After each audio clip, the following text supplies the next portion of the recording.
Ngushëllojeni popullin tim, thot Zoti juaj.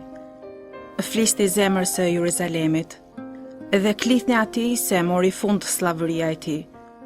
U shpërblye pauthtësia e tij, sepse ka marrë prej dorës së Zotit ndëshkim të dyfisht për të gjitha mëkatet e veta. Një zë lëshon kushtrimin. Në shkretëtir përgatitni udhën e Zotit. Rafshoni në step shtigjet e të Zot. Le të ngrihet çdo lugin. Le të ulet çdo mal e kodër. Rruga e shtrembër le të bëhet e drejtë. E rrëpirëta le të bëhet e rafsht. Do të zbulohet hiri i Zotit. Atëherë të gjithë njerëzit së bashku do të shohin se ka folur goja e Zotit. Ngjitu mbi një mal të lartë, ti që i sjell lajmin e mirë Sionit. Ngrihe me gjithë fuqi zërin tënd. Ti që i sjell lajmin e gëzueshëm Jeruzalemit. Klith të madhe, mos druaj. Thuaj o qyteteve të Judës. Ja, hyj juaj, që Zoti, hyj juaj, po vjen me fuqi. Zotëron krahu i tij. Ja, me të është shpagimi i tij. E para tij, shpërblimi i tij. Si bariu e kullot grigjën e vet, në dorë i merr qengjat. Ngryk i mbart, i këqyr me kujdes.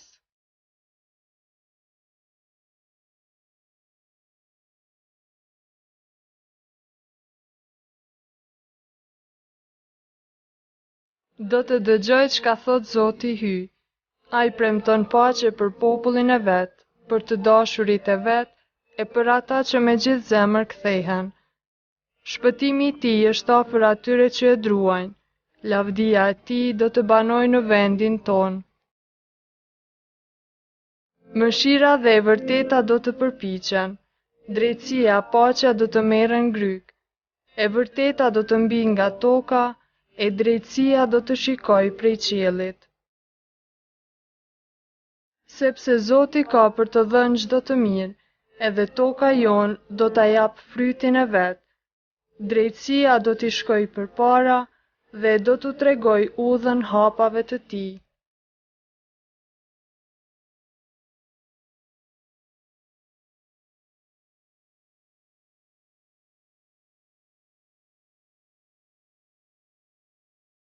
Një gjë fort të dashur, ase si s'duhet ta harroni. E kjo është se te Zoti një ditë është si 1000 vjet, po edhe 1000 vjet janë si një ditë e vetme. Nuk vonon Zoti ta çojë në vend premtimin, si disa e mendojnë të ngadalshëm, por është i durueshëm me ju, se nuk do që ndokush të biret, por do që të gjithë ta kenë mundësinë të kthehen. Dita e Zotit do të vijë si vjedhësi. Atë ditë qiejt do të zhduken me krizma, elementet do të shkrihen prej të nxehtit, dhe toka e veprat në të do të gjenden para gjyqit. Pasi kështu do të shkatrohen të gjitha këto, sa njerëz të mirë duhet të jeni ju të gjithë, me jetë të shenjtë, me përshpirtni. Ju që e prisni dhe e shpejtoni ditën e ardhjes së hyjit, në të cilën qiejt do të shkatrohen me zjarr, dhe elementet e botës do të shkrihen prej nxehtësisë. Ne veç sipas premtimit të tij, presim qiellin e ri dhe tokën e re, ku banon drejtësia. Këndej o të dashur, ju ndërsa i prisni këto, mundohuni të jeni para tij të panjoll, të patëmet në paqe.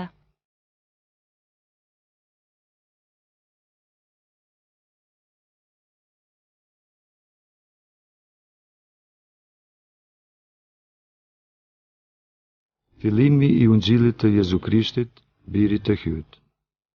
Në përkim me fjalët që shkruan Izaia profet, që unë po dërgoj lajmtarin tim para teje, që do ta bëj gati udhën tënde, është zëri i njerit që vërtet në shkreti. Bëni gati udhën e Zotërisë, rafshoni shtigjet e tija. Në shkreti u duk Gjon Pagzuesi e predikonte një pagzim pendese për faljen e mëkateve. Mbar krahina e Judes e të gjithë Jeruzalemasit koni tek ai. Pasi ata I rrëfenin mëkatet e veta, Gjoni pagëzonte në lumin Jordan. Gjoni ishte I veshur me petk prej leshit të devës, e rreth ish kishte brez lëkure. Ushqehej me karkaleca e me mjalë të egër. Në predikimet e veta thoshte: Pas meje po vjen një më I fortë se unë. Unë nuk jam I denj as të ulem para tij për t'ia zgjedhur ripin e të mbathurave të tija. Unë ju pagëzova me ujë, ndërsa ai do t'ju pagëzoj me shpirtin shenjtë.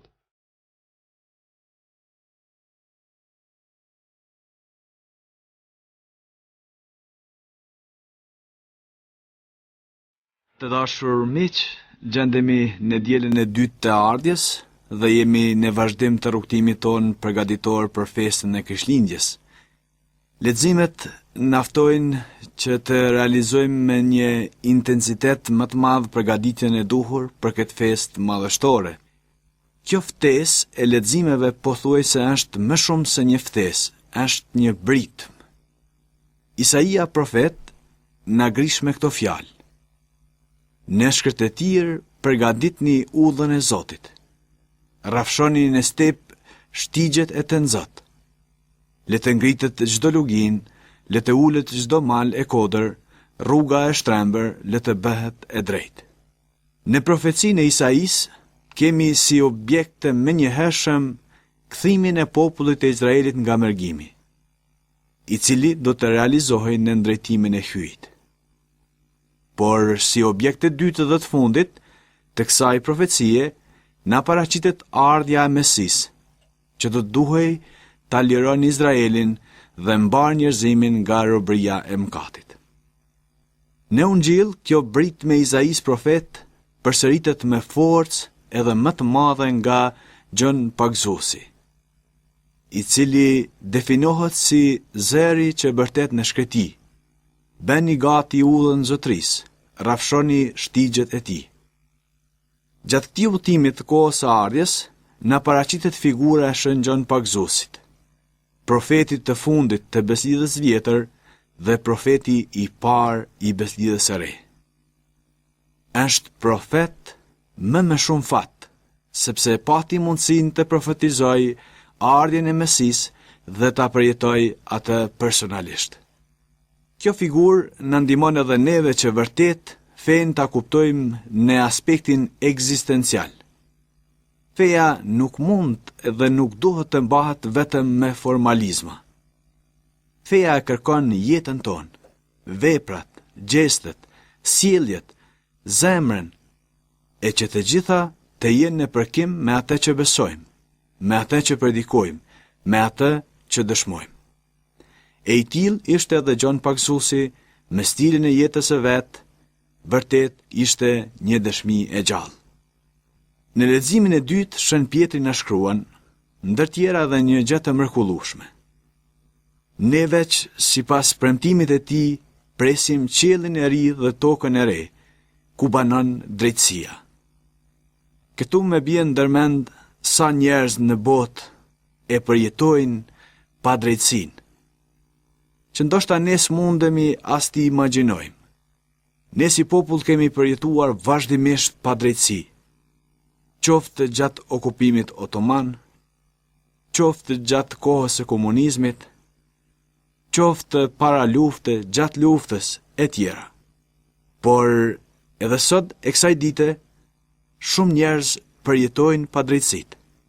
Tani më bie ndërmend të afërmit e të pagjeturve, të cilët kanë të drejtën për të ditur mbi fatin e të afërmëve të vet. Kemi edhe padrejtësi tjera që ndodhin, qoftë nga ana e pushtetarëve, qoftë në mjediset familjare, e gjithashtu edhe në rrethet dhe ambientet e tjera. Kjo kohë e ardhjes, pastaj figura e Isais profet dhe e Gjon Pagëzuesit, naftojnë gjithë secilin prej nesh të bëhemi dhe të jemi ky za që bërtet në shkretetir. Së pari të jemi ata që e duan dhe e praktikojnë drejtësinë, e pastaj me shumë guxim, me shumë dashuri e me shumë insistim të lartësojmë zërin ton kundër padrejtësive. Në këtë mënyrë, fjala e Zotit, edhe nëpërmjet nesh, të prek zemrën dhe ndërgjegjen e atyre që bëjnë padrejtësi, dhe kështu edhe ata të ndalen dhe të përjetojnë një kthim. Pra, për të gjithë, kjo kohë e ardhjes le të jetë kohë hiri, kohë kthimi, kohë gëzimi, hareje dhe paqeje. Duke ju uruar rrugtim të mbar shpirtëror gjatë kësaj kohe të shenjtë, ju uroj gjithashtu edhe një javë të mbar në punë, në familje dhe në rrethet ku jetoni dhe ku veproni.